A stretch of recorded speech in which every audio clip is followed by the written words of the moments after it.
Right now, state lawmakers are debating over how to battle illegal immigration in Florida, a state with more than 1 million undocumented immigrants. Lawmakers have rejected a push by Governor DeSantis to do it his way and are now taking up a package of bills that they're calling the Trump Act. Fox 13's Evan Axelbank is live in the newsroom with the latest from Tallahassee. Evan. Haley, they're calling the immigration bill the Tackling and Reforming Unlawful Migration Policy Act, or conveniently, if that was hard to follow, the Trump Act.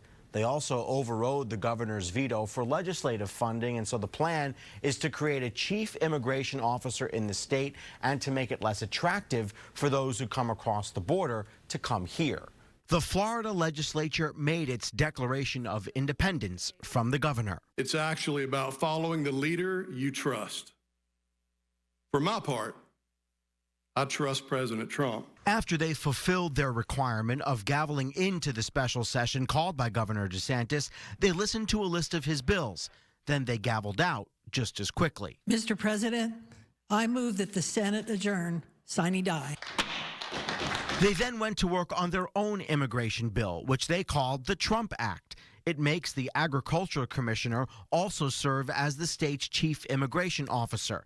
It allots $500 million to law enforcement to crack down on illegal immigration, and it repeals in-state tuition for the children of the undocumented. I just hope at the end of the day, the work product that leaves the legislature is one that is very, very strong and complements the work that President Trump is doing in the White House. The emotional toll of the debate was on display, particularly when it came to the repealing of in-state tuition benefits for children who were brought here.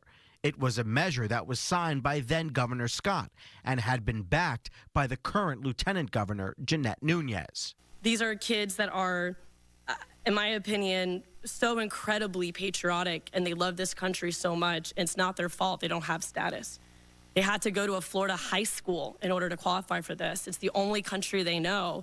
While Republicans have large enough majorities to get the immigration bill they want, the day was seen as remarkable even by Democrats, who noted that this is among the first times legislative leaders didn't closely follow Governor DeSantis.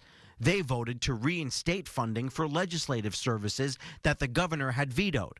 Democrats predicted an immigration bill will land on the governor's desk. It won't be what he wants, but I will tell you, if he vetoes it, we have the numbers to override his veto, just like we did today when we overrode his budget items that he vetoed in the last legislative session.